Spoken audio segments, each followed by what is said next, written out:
우리가 학교 다닐 때 배운 물리학 이론 중에 엔트로피 법칙이라는 것이 있었습니다. 이 우주에 존재하는 모든 에너지와 물질들은 이제 시간이 흘러가면서 점점 변해가게 되어 있다. 근데 어떻게 변해가느냐? 질서 있는 것에서 무질서한 것으로, 또 쓸모 있는 것에서 쓸모 없는 것으로 변해간다는 것입니다. 열은 높은 온도에서 점점 시간이 지나면 지날수록 낮은 온도로 떨어집니다. 물도 처음에는 펄펄 끓다가 이제 시간이 지나면 지날수록 싸늘하게 식어버립니다. 모든 물질이 다 그렇게 된다는 것입니다. 시간이 흐르면 흐를수록 사용할 수 있는 형태에서 사용할 수 없는 형태로 변해갑니다. 이 세상 질서도 마찬가지죠. 처음엔 아주 질서정연하게 잘 움직입니다. 그러다가 세월이 흐르면 흐를수록 점점 무질서한 상태로 변해가는 것입니다. 예를 들어서 이제 자동차 같은 것이 이제 그런 것이라 할 수 있습니다. 우리가 자동차를 사면은 처음에는 새 차기 때문에 쌩쌩 달립니다. 엔진도 기아도 타이어도 전부 새 것이기 때문에 아무 문제가 없습니다. 그러나 자동차를 오래 타면 어떻게 되나요? 점점 문제가 생기기 시작합니다. 더 오래 타면은 엔진에서 이상한 소리가 납니다. 엑셀을 밟아도 점점 쌩쌩 나가지 않습니다. 타이어도 다 달아서 막 빵꾸가 나려고 그래요. 처음에는 질서 있게 쌩쌩 돌아가던 기계들이 점점 무질서하게 지멋대로 변해가는 것입니다. 자, 이것이 물리학에서 말하는 엔트로피 법칙이라고 합니다. 물질 세계만 그런 것이 아니고 영적인 세계에도 그 비슷한 것들이 있는 것 같습니다. 누구나 처음에 교회에 나와서 은혜 받으면 성령이 충만합니다. 막 성령 충만해서 방방 뛰면서 아주 뜨겁게 신앙생활을 합니다. 그런데 문제는 그게 그리 오래 계속되지 못한다는 것입니다. 세월이 가면 갈수록 처음에는 뜨겁던 사람이 점점 시들시들해집니다. 그래서 저 사람이 언제 불 받고 성령 받고 방박 뛰는 사람인가 싶을 정도로 맹맹해집니다. 오늘이 교회력으로 이제 성령 강림절입니다. 2000년 전에 초대교회 때도 그런 일들이 있었어요. 예수님이 부활 승천하신 다음에 제자들이 마가의 다락방에서 기도하다가 성령을 받습니다. 전부 다 불 받고 성령 받고 방방 뜁니다. 성령 받은 베드로가 예루살렘 시내로 뛰어나가서 한 번에 치니까 그날 하루는 5,000명이 회개합니다. 다음날 또 한 번에 치니까 다음날 3,000명이 회개해요. 이틀 동안에 무려 8,000명이나 전도한 것입니다. 그래서 단 며칠 만에 무려 1만 명이 모이는 이 교회가 만들어집니다. 메가처치가 생겨납니다. 인류 역사상 그런 일들은 처음 있었던 사건입니다. 초대교회가 그만큼 폭발적으로 부흥을 합니다. 그러나 그게 그리 오래가지를 못합니다. 세월이 가면서 점점 문제가 생기기 시작합니다. 교회 안에 헬라파, 히브리파가 생겨나고 니파, 네파 갈라져서 시기하고 일다고 원망하고 싸우기 시작합니다. 그러다가 밖에서 핍박이 오니까 전부 다 여기저기 뿔뿔 터져버립니다. 복음이 전파된 곳마다 그 비슷한 일들이 생겨났습니다. 처음에는 막 성경 밖에 막 뜨겁고 펄펄 뛰다가 세월이 가서 점점 식어가는 것입니다. 그래서 성지순례를 다니다 보면은 한때는 기독교가 크게 번성했던 지역이었는데 지금은 교회가 완전히 사라져버리고 아예 이슬람으로 바꿔져 버린 데가 많이 있습니다. 미국 교회도 그렇고 유럽 교회도 그렇고 오늘날 우리 한국 교회도 마찬가지입니다. 처음에는 뜨거웠었는데 세월이 흐르면서 점점 식어가는 것입니다. 이런 영적 엔트로피 현상이 일어나지 않게 하려면 어떻게 되느냐?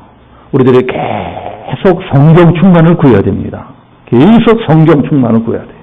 자, 그렇게 되기 위해서는 기도의 불을 꺼뜨리지를 말아야 됩니다. 기도의 불이 꺼지면 안 됩니다. 어느 시대 어느 교회나 기도의 불이 꺼지기 시작하면은 그 다음부터는 점점 영적 엔트로피 현상이 나타나게 되어 있습니다. 문제는 가정에도 이런 엔트로피 법칙이 생겨날 수 있다는 것입니다. 가정이라는 것이 어떻게 생겨나나요? 청춘남녀가 만나서 막 뜨겁게 사랑을 합니다. 그러다 마침내 결혼을 하지요. 참 결혼 생활 시작하면 뭐 그야말로 하루하루가 허니문입니다. 허니문. 꿀 같은 밤입니다. 네, 아침에 헤어졌다가 저녁 때 만나는데 만나기만 하면 뭐 쪽쪽 빨고 둘이 죽고 못 삽니다. 그런데 이게 얼마나 가나요? 그리 오래 가지 못합니다. 사람마다 좀 차이는 있지만 짧게는 몇 달, 길게는 몇 년 만에 거의 다 시들시들해집니다. 그 뜨겁던 사랑의 불길이 솔솔 식어가는 것입니다. 이런 게 우리 가정 안에서도 똑같이 일어날 수 있는 엔트로피 법칙이라고 합니다. 이걸 그냥 내버려 두면은요, 가정 안에 점점 이런저런 문제들이 생겨날 수 있습니다. 그러다가 최악의 경우에는 가정이 깨어지기까지 합니다. 문제는 지금 그런 가정들이 너무나 많이 생겨나고 있다는 것입니다. 그래서 많은 사회학자들이 지금은 가정의 위기 시대다. 가정의 위기다. 걱정하고 있어요. 이런 현상을 그냥 내버려두면 앞으로는 가정 자체를 부정하는 사람들이 더 많이 늘어날 것이다. 실제로 요새 젊은 사람들이 결혼 같은 거 잘 안 하려고 하잖아요. 그죠? 혼자 사는 젊은 사람이 너무나 많습니다. 자기 부모들이 너무나 재미없게 사는 걸 보면서 저러고 살면 뭐하러 결혼하냐? 우리 엄마 아빠처럼 뭐하러 결혼하냐? 결혼 자체를 안 하고 혼자 살려고 합니다. 결혼을 안 하니까 당연히 아이도 안 낳죠. 그래서 인구가 자꾸 줄어드는 것입니다. 이렇게 계속 인구가 줄어들면 우리나라가 어떻게 되겠어요? 그러니까 가정의 위기가 국가의 위기로 이어지는 것입니다. 그래서 가정의 달이라는 것을 만들어 놓았습니다. 지금 5월이 가정의 달이고 내일은 무슨 날이죠? 내일은 부부의 날. 자, 5월 21일은 둘이 하나가 되라 해서 부부의 날로 정해놓았습니다. 자, 이 자리에 부부가 계신 분들은 내일 부부의 날에 둘이 밖에서 데이트 좀 하시고 맛있는 것도 사 먹고, 자, 그렇게 하시기 바랍니다. 예, 가정의 문제는 곧 부부의 문제고 부부의 위기는 곧 가정의 위기가 되는 것입니다. 부부간의 문제가 잘 해결되지 않으면은 가정 자체가 깨지는 수가 있습니다. 이 세상에 수많은 비극이 있다고 할지라도 가정이 깨어지는 것만은 비극은 없습니다. 가정이 깨어진다고 하는 것은 우리 인간들이 인생을 살아가면서 겪을 수 있는 불행 중에 최악의 불행이라고 할 수 있습니다. 그래서 5월 가정의 달에 우리들은 절대로 그런 가정이 되지 않기 위해서라도 성경이 가르쳐주는 교훈을 배워야 될 것입니다. 어떻게 해야 가정이 깨어지는 최악의 비극을 막을 수 있겠느냐? 어떻게 해야 우리 가정이 깨어지지 않고 오래오래 행복하게 살 수 있는 가정을 만들 수 있겠느냐? 오늘 우리가 읽은 성경은요, 반면교사로 롯이라고 하는 사람의 가정을 통해서 교훈을 주고 있습니다. 반면교사라고 하는 것이 무엇인가요? 다른 사람이 잘못하는 것을 보면서 나는 절대로 저렇게 살지 말아야 되겠다.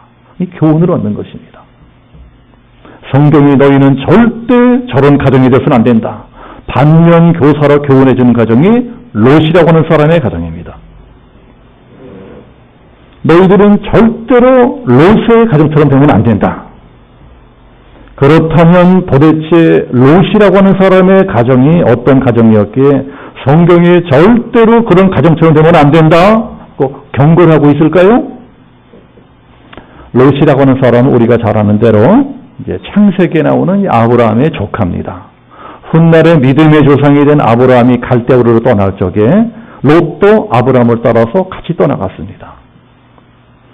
이제 우리가 인생을 잘 살려면은 사람을 잘 만나야 됩니다. 이 복 중에 사람을 잘 만나는 거 이상한 복이 없습니다. 예, 롯은 아브라함이라고 하는 좋은 상처를 만났기 때문에 많은 복을 받았습니다. 어떤 복을 받았을까요? 먼저 영적인 복을 받았습니다. 롯은 아브라함 때문에 하나님을 믿게 되었습니다. 아브라함과 같이 갈대아우르에서 나오는 순간부터 하나님의 백성이 되었습니다. 하나님의 백성이 된다는 것은요, 엄청난 특권입니다. 하나님이 백성이 되면 그때부터 어떤 일이 일어나느냐? 하나님이 모든 것을 책임져 주십니다. 어디로 가든지 무엇을 하든지 함께 해주십니다. 위험한 일을 만날 적에 지켜주시고 환난당할 때 건져주십니다. 창세기에 그런 내용이 나오죠. 전쟁이 일어나서 롯과 롯의 가족들이 모조리 포로가 되었어요. 그때 하나님께서 아브라함을 통해서 포로로 끌려가는 롯과 롯의 식구들 다 구원해 주십니다. 롯이 살던 소돔성이 유황불로 멸망하게 생겼어요. 그때도 하나님이 천사들을 통해서 구원해 주십니다. 그 성원에 살고 있는 모든 사람들이 다 멸망할 적에 하나님이 롯과 롯의 식구들만은 멸망하지 않게 인도해 주십니다. 우리도 지금 이런 복을 받고 있는 것입니다. 하나님은 한 번 택한 백성은 끝까지 지켜주십니다. 끝까지 책임져 주세요. 롯은 영적인 복만 받은 것이 아니고 물질적인 축복까지 받았습니다. 롯이 아브라함을 따라서 갈대우로 나올 때까지만 하더라도 자기 재산이 하나도 없던 사람이에요. 그야말로 숟가락 하나만 챙겨 들고 나왔습니다. 그러나 가나안 땅에 들어가면서부터 서서히 부자가 되기 시작합니다. 아브라함도 롯도 목축업자들이었어요. 요새로 치면 축산업자들. 양이나 소를 기르는 사람들이었습니다. 그래서 양떼나 소떼가 많아져야지 부자가 되는 것입니다. 처음에 롯은 자기 양이 없었습니다. 다 삼촌 양이었어요. 그러나 하나님이 이 삼촌 양이나 치면서 살던 롯에게도 복을 주기 시작합니다. 롯도 자기 양들을 갖게 됩니다. 그리고 자기 양떼와 소떼가 점점 늘어나게 해주십니다. 나중에는 얼마나 양떼와 소떼가 많아졌는지 도저히 삼촌이랑 같이 살 수가 없어요. 너무나 양떼와 소떼가 많아져가지고. 하나님이 롯에게도 아브라함과 똑같은 복을 주신 것입니다. 물질적으로도 큰 복을 받았습니다. 그런데 나중에 롯이 어떻게 돼요? 자, 우리들이 창세기를 공부하지 않습니까? 롯의 가정에 서서히 문제가 일어나기 시작합니다. 나중에는 완전히 콩가루 집안이 되어버립니다. 롯의 사위들이 장인 말을 개떡같이 듣습니다. 롯의 부인도 남편 말을 개떡같이 듣습니다. 그러다가 손기둥이 되어버립니다. 딸들도 자기 아버지 알기를 우습게 합니다. 아버지에게 술을 잔뜩 먹여가지고 자매가, 딸들이, 큰딸, 작은딸이 아버지랑 같이 동침을 해요. 세상에 이런 해괴망측한 일이 어디 있습니까? 그리고 자기 아버지의 아들을 낳아서 길러요. 그러니 세상에 이게 아들이에요, 손자예요? 이건 뭐 패륜에다가 근친상간에다가 성경에 이런 막장 드라마도 없습니다. 그렇게 난 아이들이 자라나서 대대로 이스라엘 민족과 원수가 됩니다. 원수가. 그게 바로 모압 족속과 암몬 족속. 성경에 이 정도로까지 처절하게 망해버린 집구석도 없습니다. 왜 롯의 집이 폭삭 망했을까요? 그 잘 나가던 집이 왜 이렇게 망했을까요? 잘 되는 집은 잘 되는 이유가 있고 안 되는 집도 안 되는 이유가 있습니다. 롯의 가정에는 꼭 있어야 될 세 가지가 없었습니다. 꼭 있어야 되는 세 가지. 어느 가정이나 꼭 있어야 되는 것들이 있습니다. 꼭 있어야 될 것들이 없으면 언제라도 롯의 가정짝이 날 수가 있습니다. 롯의 가정에 꼭 있어야 되는데 없었던 그 세 가지가 무엇일까요? 자, 첫 번째는 롯의 가정에는 가족들이 하나가 되는 것이 없었습니다.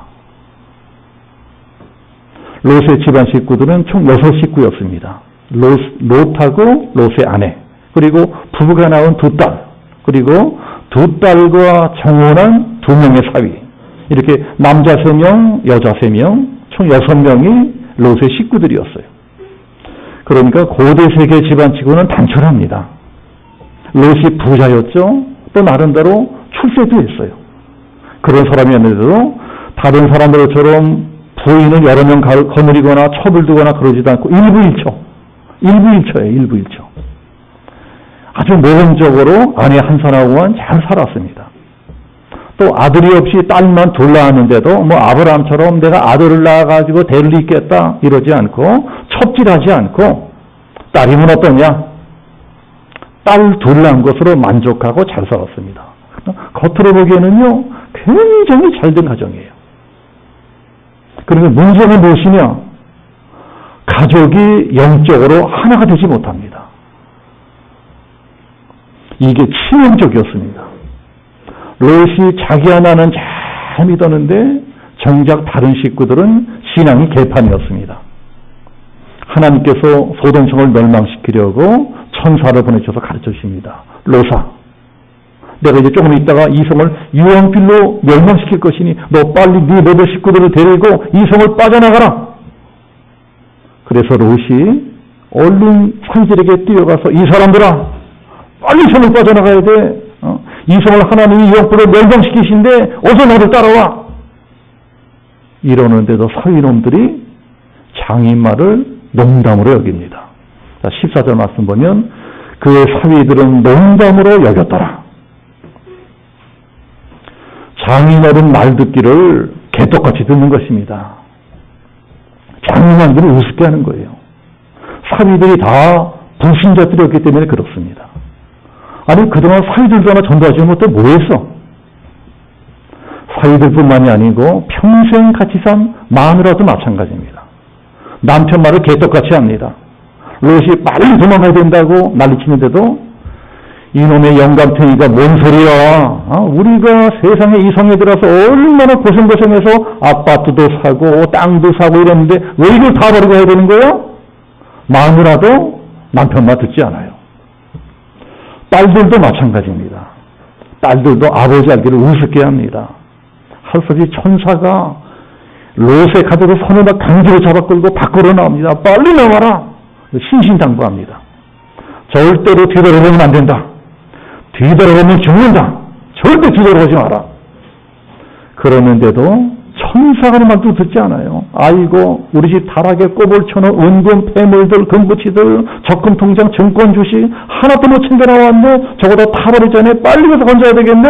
하고 뒤를 돌아보다가 그만 소음기둥이 되어버립니다. 지금도 성지순례를 가보면은요, 이제 요르단과 사이사이에 이제 이 소돔성이 유적지였다. 이제 그런 곳이 있습니다. 거기 가면 소음기둥이 딱 세워져 있어요. 그것이 롯의 아내의 소음기둥이라고 합니다. 그 엄마의 그 딸들이라고 딸들은 더 웃기지도 않아요. 남편 죽고 엄마 죽고 겨우 아버지하고 자기들만 살아남았습니다. 그러니 이걸 어떻게 하느냐?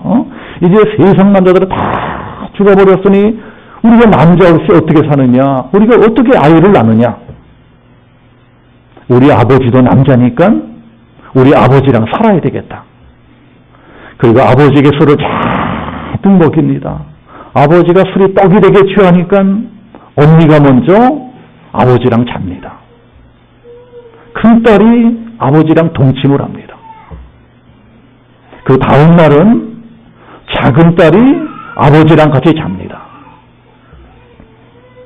이건 뭐 애들 들을까봐 설교를 못하겠어요. 애들 들을까봐. 애들 빨리 나가라 그러세요. 폐륜에 극치고 근친상간이 제일 더러운 근친상간입니다. 이러는 게 어디에 있어요? 한마디로 완전 콩가루 집안입니다. 많지도 않은 6 식구가 하나같이 따르고 이랬어요. 롯의 가정은 하나 되지 못한 가정이었습니다. 신앙의 일치를 이루지 못한 가정이었습니다. 가정이 하나 되지 못하니까 결국은 그런 꼴이 나는 것입니다. 여러분, 가정이 존재하는 가장 중요한 목적이 무엇입니까? 가정이 존재되는 목적. 하나 되기 위한 것입니다. 각자 따로따로 살려면 가정이 그거고 필요 없어요. 아니 따로따로 살려면 왜 가정이 필요해요? 그러면 차라리 배짱 편하게 나 혼자 사는 게 낫습니다. 하나가 되어야 되는 것이 가정입니다. 이게 가정의 목적입니다. 특히 우리 믿는 집안은요, 신앙으로 하나 되어야 됩니다. 한 하나님 믿는 한 믿음으로 하나가 되어야 돼요. 롯의 가정에는 돈도 있고 땅도 있고 집도 있고 있을 것이 다 있었지만 가장 중요한 그런 것이 없었습니다. 몇년 같이 한 집에 살고 있었지 마음은 따로따로 살았어요. 다 따로따로 살면 저 잘났다고 그러고 살았습니다.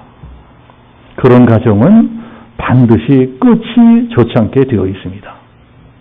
두 번째, 롯의 가정에는 양보라는 것이 없었습니다. 서로 배려하고 이런 것이 없었어요. 롯은 아브라함 때문에 많은 복을 받았습니다. 영적인 복도 받았지만 물질적인 축복도 많이 받았어요. 자기 재산 한푼 어떤 가난뱅이가 아브라함을 따라다니면서 많은 돈을 벌었습니다. 재산을 모았습니다. 양떼와 섭대가 구름대처럼 많아졌습니다. 그게 다 사실은 삼촌의 것이었어요. 그런데 삼촌이 조카에게 자기 재산을 나누어 줬습니다. 그렇게 해서 각자 양떼와 섭대가 많아지니까 풀을 먹일 땅이 부족해진 것입니다.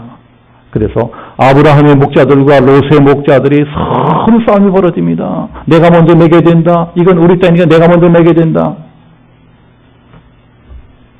가난할 때는 같이 오순도순 잘 살 수 있습니다. 그러나 부자가 되니까 같이 살 수가 없는 것입니다. 어느 집이나 돈이 없을 때보다 돈이 많아졌을 때가 더 문제가 생깁니다. 실패했을 때보다도 성공했을 때 더 위험한 때예요. 그걸 보고 아브라함이 이제 롯에게 이렇게 말합니다. 조카야, 이제는 안 되겠다. 우리 여기서 이만해서 헤어지자. 너와 나는 서로 친척지간인데 내일하는 목자들이랑 이렇게 싸우면 되겠느냐? 우리 이렇게 하자. 우리 앞에 넓은 땅이 있지 않느냐? 그러니까 네가 좌하면 나는 우하고 네가 우하면 나는 좌하겠다. 그럼 네가 먼저 택해라. 만약에 네가 왼쪽 땅을 택한다면 그 다음에 나는 오른쪽 땅을 택하겠다. 네가 오른쪽 땅을 먼저 택한다면 나는 왼쪽 땅을 택하겠다. 삼촌이 조카를 배려합니다. 조카에게 양보하겠다는 것입니다. 과연 아브라함은 어른이에요. 마음이 큰 대인입니다. 대인. 누구든 먼저 양보하는 사람이 큰 사람입니다. 먼저 양보하는 사람이 사랑이 많은 사람입니다. 삼촌이 조카를 사랑하니까 양보해도 아깝지가 않은 것입니다. 조카를 배려해 줍니다. 이렇게 아브라함이 롯을 사랑하는 마음으로 양보했는데 롯은 어떻게 했을까요? 롯은 양보하지 않습니다. 가만히 보니까 소돔과 고모라가 있는 저쪽 땅이 더 좋은 땅 같아요. 그래서 얼른 삼촌, 그러면 제가 저 땅을 내가 먹겠습니다. 잽싸게 좋은 땅을 먼저 먹어버립니다. 사람이 한마디로 싸가지가 없는 겁니다. 자기가 누구 덕에 이만큼 살게 되었나요? 다 삼촌 덕에 이만큼 살게 된 것입니다. 이 모든 양떼와 숫대가 원래는 누구 것이었나요? 다 아브라함 것이었어요. 그런데도 전혀 양보를 하지 않습니다. 삼촌을 배려하지 않아요. 아브라함이 그렇게 나오면 자기도 양보해야 됐습니다. 삼촌 무슨 말을 그렇게 하십니까? 무슨 말씀을 그렇게 하세요? 제가 누구 덕에 이만큼 살고 있는데요. 삼촌이 먼저 좋은 땅 택하세요. 저는 나머지 땅을 가지겠습니다. 이게 아랫사람의 도리입니다. 그런데 전혀 그렇게 하지 않고 좋은 땅을 먼저 홀랑 먹어버립니다. 자, 이런 걸 보면은 다른 식구들이라도 말렸어야 됐습니다. 아내라도 남편을 말렸어야 됐습니다. 여보, 무슨 말을 그렇게 하세요? 우리가 삼촌 덕에 이만큼 살게 되었는데 삼촌한테 좋은 땅을 먼저 양보해드려야죠. 삼촌을 배려해야죠. 엄마나 아빠가 그렇게 하지 않으면 자식들이라도 말려야 됩니다. 엄마, 아빠, 그렇게 하는 건 도리가 아닌 것 같아요. 우리가 삼촌에게 양보하는 게 맞는 것 같아요. 우리가 삼촌을 배려해드려야죠. 그러나 집안 식구 중 그 어느 누구도 그렇게 하는 사람이 없었습니다. 한마디로 가족 전체가 싸가지가 없는 겁니다. 그러니 자기들끼리는 양보를 잘했겠습니까? 매사에 절대 양보하지 않았을 겁니다. 한 가지를 보면 10가지를 하게 되어 있습니다. 그 집 식구들 사는 거는요, 보나마나 뻔했을 것입니다. 부부간에도요, 절대로 양보하지 않았을 겁니다. 부모자식 간에도 절대로 양보하지 않았을 것입니다. 가족들이 서로 배려하지 않는 것입니다. 부모들에게 보고 배운 대로 사는 겁니다. 그러니까 딸들이 어떻게 했어요? 자기 남편에 대해 절대 양보하지 않습니다. 자기 남편 배려하지 않아요. 그러니 그런 놈의 집구석이 망하지 않으면 그게 비정상인 것입니다. 가정이 행복해지려면 서로 양보하고 서로 배려해주고 이런 것이 있어야 됩니다. 내가 손해보겠다 하는 가정은 절대로 망하지 않습니다. 롯의 가정이 왜 망했나요? 그런 일이 없었기 때문에 망한 것입니다. 양보하는 게 없어요. 배려하는 게 없어요. 이기적입니다. 자, 세 번째, 롯의 가정에는 소통이라는 것이 없었습니다. 소통하는 게 없었어요. 가족들 간에 서로 말이 통하지 않습니다. 평소 가족들 간에 거의 대화하지 않고 살아요. 그런 집구석은 결정적일 때 문제가 생깁니다. 천사가 와서 이제부터 하나님께서 이 소돔성을 멸하실 것이다. 롯에게 가르쳐줍니다. 그 말을 듣고 롯이 식구들에게 뛰어가서 여보 우리 빨리 이 성을 떠나야 돼. 얘들아 뭐하니? 빨리 아빠 따라와. 빨리 아빠 따라와. 그러는데도 식구들이 도무지 아버지 말을 알아듣지를 못합니다. 여보 농담해요? 당신 지금 농담해? 딸도 아빠 갑자기 그러는 게 어디 있어? 갑자기 이사가는 게 어디 있어? 그러니 사위들이야 말할 것도 없습니다. 우리 장녀는 치매 걸린 거 아니야? 빨리 요양원 보내야 되는 거 아니야? 다들 아버지 말하기에 개떡으로 합니다. 이게 다 그 집구석이 평소에 소통이 되지 않았다는 것입니다. 그러니까 이 중요한 순간에 아버지의 말빨이 전혀 먹히질 않아요. 평소 식구들끼리 소통이 잘 되었으면 이런 일도 없었을 것입니다. 평소 부부간의 대화가 잘 통하고 부모 자식 간의 말이 잘 통하는 집구석이었더라면 이때 아버지 말을 따랐을 것입니다. 아버지 말을 듣고 무사히 성을 빠져나가서 온 집안 식구들이 다 살아남았을 거예요. 결국 롯의 집구석은 말이 통하지 않은 집구석이었습니다. 평소 가족들 간에도 대화라는 것이 없었어요. 전혀 소통이 되지 않은 집안이었습니다. 괜히 망한 것이 아닙니다. 이래서 망한 것입니다. 망하는 데는 다 이유가 있습니다. 롯의 가정이 왜 망했느냐? 롯의 가정에는 꼭 있어야 했는데 없었던 세 가지가 있었습니다. 첫 번째, 가족이 하나 되는 것이 없었습니다. 두 번째, 양보하고 배려하는 게 없었습니다. 세 번째, 소통하는 것도 없었습니다. 그런 집을 요새 말로 하죠. 무슨 집이라고 하죠? 무슨 집? 콩가루 집안이라고 합니다. 콩가루 집안. 콩가루 집안이란 순 우리말인데요. 국어사전을 찾아보면 이렇게 나와 있습니다. 집안에 분란이 끊이지를 않고 가족들 모두가 지 멋대로 해서 엉망진창인 집안. 그러면 쌀가루, 밀가루, 보리가루, 옥수수가루 등 이 가루들도 많이 있는데 왜 하필 콩가루 집안이라고 할까요? 왜 안 되는 집을 콩가루 집안이라고 할까요? 이 쌀가루나 밀가루 같은 다른 곡식 가루들은요, 물을 붓고 반죽을 하면은 척척 잘 뭉쳐집니다. 여자분들 아시죠? 잘 뭉쳐져요. 그래서 떡도 만들고 빵도 만들 수 있습니다. 그런데 콩가루만은 영 뭉쳐지지 않아요. 이제 그렇죠? 콩가루는 아무리 뭉치려고 해도 뭉쳐지지가 않아요. 그냥 뿔뿔이 터집니다. 그래서 가족들이 하나 되지 못하고 서로 지못들고 있는 집안을 콩가루 집안이라고 부르는 것입니다. 그러니 서로 엄마하고 불평은 네 탓이다 내 탓이다 이러고 살아가는 것입니다. 그러면 콩가루 집안의 반대말은 무엇일까요? 콩가루 집안의 반대말, 찰떡궁합 집안입니다. 찰떡궁합 집안. 찰떡궁합이란 말도요, 순 우리말이에요. 우리나라 말. 물론 궁합이라고 하는 말은 혼인할 적에 신랑 신부들이 사주 볼 때 쓰는 말입니다. 좀 미신적인 말이에요. 그래서 우리 믿는 사람들이 이런 말 쓰지 말아야 됩니다. 그렇지만 찰떡궁합이라고 하는 말은 좀 달라요. 찰떡궁합이라고 하는 말은 이미 고통명사가 되어버렸습니다. 누구나 쓰는 말들이에요. 그렇다면 찰떡궁합이라는 것이 무엇일까요? 두 가지가 딱 잘 맞는 것을 찰떡궁합이라고 합니다. 그런데 왜 하필 찰떡궁합이라고 할까요?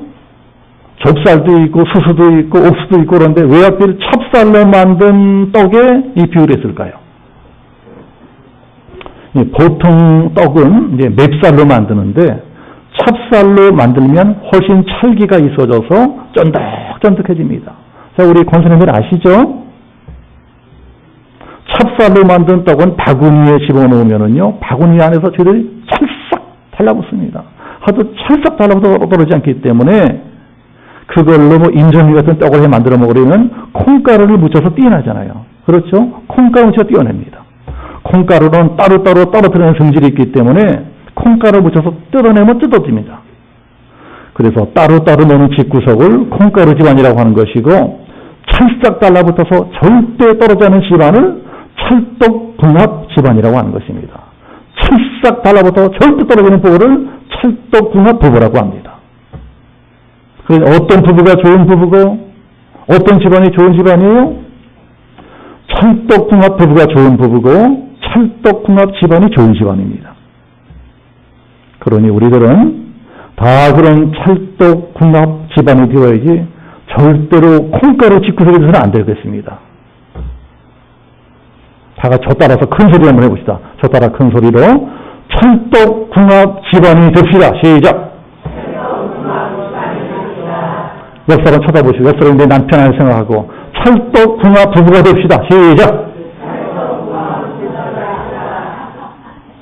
우리 양심형 성격 모든 성도의 가정이 다 그런 찰떡궁합 가정이 되시기 축복합니다. 다 모든 부부가 찰떡궁합 부부 되시기 축복합니다. 그러면 어떻게 해야 그런 찰떡궁합 집안이 될 수가 있느냐? 어떻게 해요? 성경으로 하나 되어야 됩니다. 온 집안 식구들이 하나 되는 것은 사람들의 노력만으로는 한계가 있어요. 한계가 있습니다. 어르신들 아시죠? 이 세상에는 워낙 변수가 많기 때문에 사람들의 노력만으로는 어떤 한계에 부닥치게 되어 있습니다. 그러니 오직 성경으로만 하나가 될 수 있는 것입니다. 성경의 기름 부으심이 임해야 우리 온 가족이 찰떡궁합 집안이 될 수 있습니다. 성경이 무슨 영이에요? 성경은 하나 되게 해주시는 영입니다. 하나 되게 해주시는 영. 성령이 임하시면 어떤 집도 하나가 됩니다. 성경을 사모하며 성령이 임하십니다. 그래서 우리 온 가정을 하나로 만들어주세요. 하나로.